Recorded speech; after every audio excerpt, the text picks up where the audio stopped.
So when should you be hiring a salesperson? Welcome to the first episode of Close More Clients. I'm Chris Freeman and I'm the closer clients want. And in this video, I'm going to be answering your question. So when should you be hiring a salesperson? And the short and quick answer is you shouldn't. And you're probably thinking, why? Well, before I answer that question, I just want to quickly tell you who this video is and is not for. Because you wouldn't want to be watching this video if I genuinely don't think that it's going to help you, right? Good.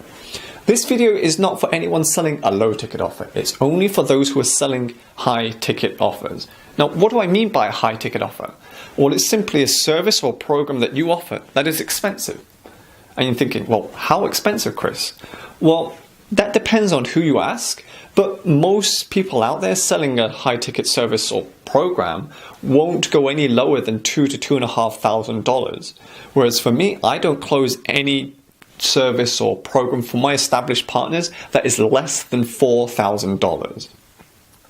Now that that's out of the way, let's go into the three main reasons of why you do not want to be hiring just any salesperson for your high ticket services or programs. Number one, it's in the name. They just focus on selling. And that's the problem. There's a great quote out there that says, the more you invest in something or the more you spend in something, the more you care. And people don't care about what you have to sell them until they feel like you care about them. So your prospects are going to have a difficult time caring about what you have to offer, even if they are mildly interested in it, if you're just doing this all the time. You're just talking and selling and just pitching, and they know it and just get bored of it, and they get frustrated because they can't feel that you care about them. All they can hear is a script, a monotone script. Or maybe it's not monotone. Maybe you're just like that really energetic salesperson, like, yeah, this is going to be amazing. It's going to help you earn that $40,000 a year. Or whatever shenanigan that they come up with, who feels like they're kind of like a drugged up hippie just trying to sell you something. Now, you may not be that kind of salesperson if you are a salesperson watching this, but you can feel that if you're selling most of the time, it's not really working. I mean, your closing ratio is probably what? 1 out of every 10 calls or 3 out of 10 calls? Now, if you were to, let's just say that is working for you in your business. Just ask yourself, if you were to apply that to your own success ratio in what you do, okay, if you're running a business, and only 1 in 10 or 3 in 10 of your clients succeeded with your methods, how would that look to you? Would you say that whatever you're doing is working? No. So you need to improve by not selling. You need to sell like you coach. You need to do it by listening. And when you're doing this, just talking and selling, you're not listening. It's not possible. It's like when you're a parent, or if you are a parent, talking to the kids, or you remember how your parents used to talk to you. You never felt like they really cared about you sometimes, because all they did is, you've got to do this, or this is going to be great. But they didn't listen to you. It's the same with your partner. You know that they're not listening to you if they're just talking all the time. They're not asking questions about you, just being genuinely curious to know more about you, to connect with you. And that's what most salespeople don't do. They sell, they don't connect. Number 2. They focus on the number of calls they make and not on the quality of the calls they have. Now, here's a really big thing, because high ticket services or programs, they have a kind of high status element to them. And what that means is that they have a high status feel to it. They're in the top end, like a top end tactic, a high status, not only service transformation, but it requires a high status mindset for people to get into the program and succeed with it, okay? And you need to have that reflect in your sales process, in your sales calls. And you can't do that when you pride yourself or focus on making a lot of calls, focusing on the quantity of the calls instead of the quality of your calls. Because while quantity is a quality in its own right, it's a low status tactic or low status strategy.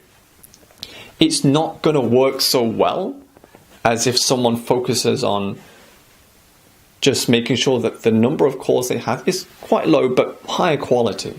I mean, you've got to ask yourself at the end of the day, if you're selling over the phone or whatever you're selling, do you want to be speaking to 5 great prospects, or do you want to spend your time going through 50 prospects and maybe half of them are no-shows and it's just wasting your time? Like, what would you rather have? If each method, regardless whether it's 5 calls or 50 calls, got you 5 clients at the end of the day, what would you prefer? Because I've had really successful partners who, when I'm talking to see if we're the right fit, they're proud of being able to make 30, 40, 50 calls a day. And I'm just thinking, like, is that really what you want? Because, like, you're selling a $50,000 package and you're boasting that you can close or sell that package in 5 to 10 minutes. Like, if you're the other person at the end of the phone, do you really want to have a $50,000 decision from not really knowing that person at all and just investing in that? Surely you're going to want to make sure that's right for you, right?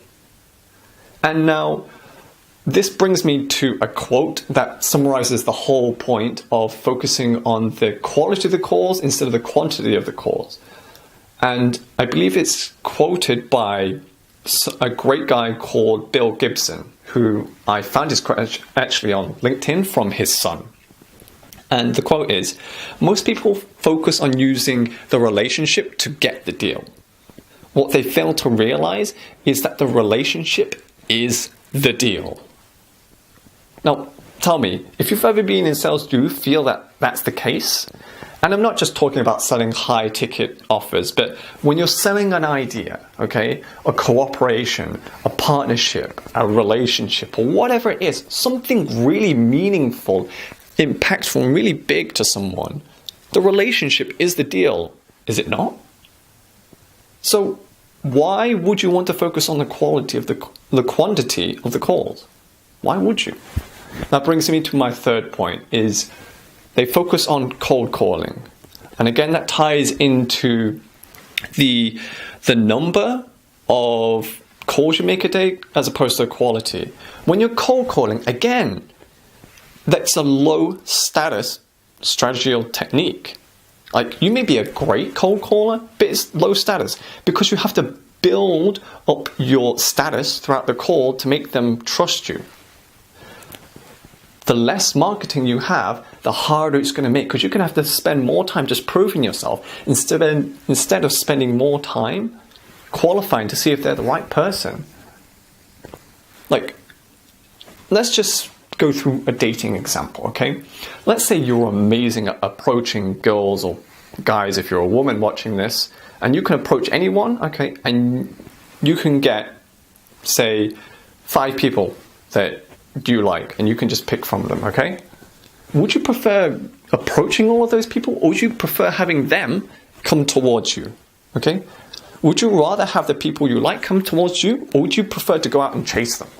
What sounds a lot better? What sounds a lot more fun, engaging, and just more time effective so you can focus on what you really love to do instead? Which sounds better?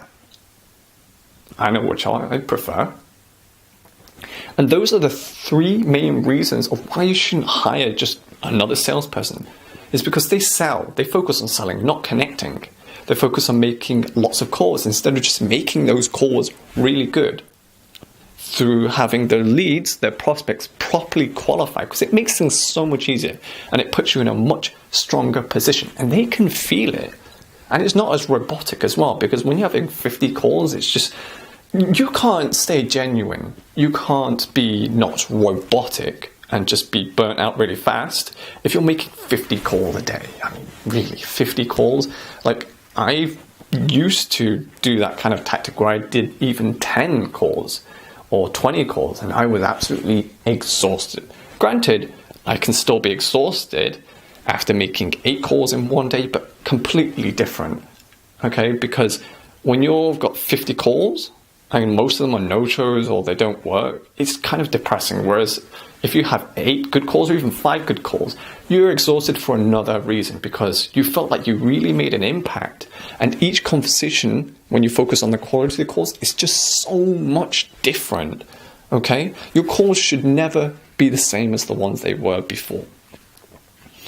And recapping the third reason, when you focus on warm calling, it just makes things so much easier. You don't have to focus on selling yourself because the marketing side is already focused on that. The more marketing you do, the less selling that needs to be done. So by now you're thinking, okay, so if I shouldn't hire a traditional salesperson, I shouldn't hire someone who focuses on selling, someone who doesn't focus on making like 20, 30, 40, 50 calls a day.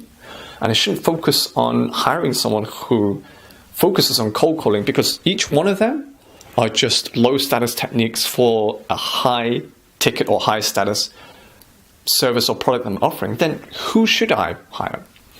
Well, the short answer is no matter who you hire, they need to focus on connecting, not selling, which leads to closing, okay? A closer. You want a closer, not a salesperson, a traditional salesperson. You want someone who focuses on the quality of their calls. And those calls can last anywhere between, say, half an hour to 45 minutes on average. Like 20 minutes in some cases, or even 10 minutes, but that is not a basis that you should be basing your call, the time of your calls, because some people require more than others. Some people require more facts. That's just naturally them. Some people just prefer to not complicate things. They try to keep things fast-paced during their calls, and you need to adapt to that. So every person's different, and every call should be different. So who should you be hiring? Well, you should focus on hiring someone who specializes in selling high-ticket offers and someone who focuses on connecting and closing. So I would say hire a high-ticket closer. And that's what one of my next videos is going to be about. Now, if you like this video, then just make sure to subscribe and comment below and just let me know, what do you think of this video? And what would you like to see in the future? My name's Chris Freeman, and I'll see you soon.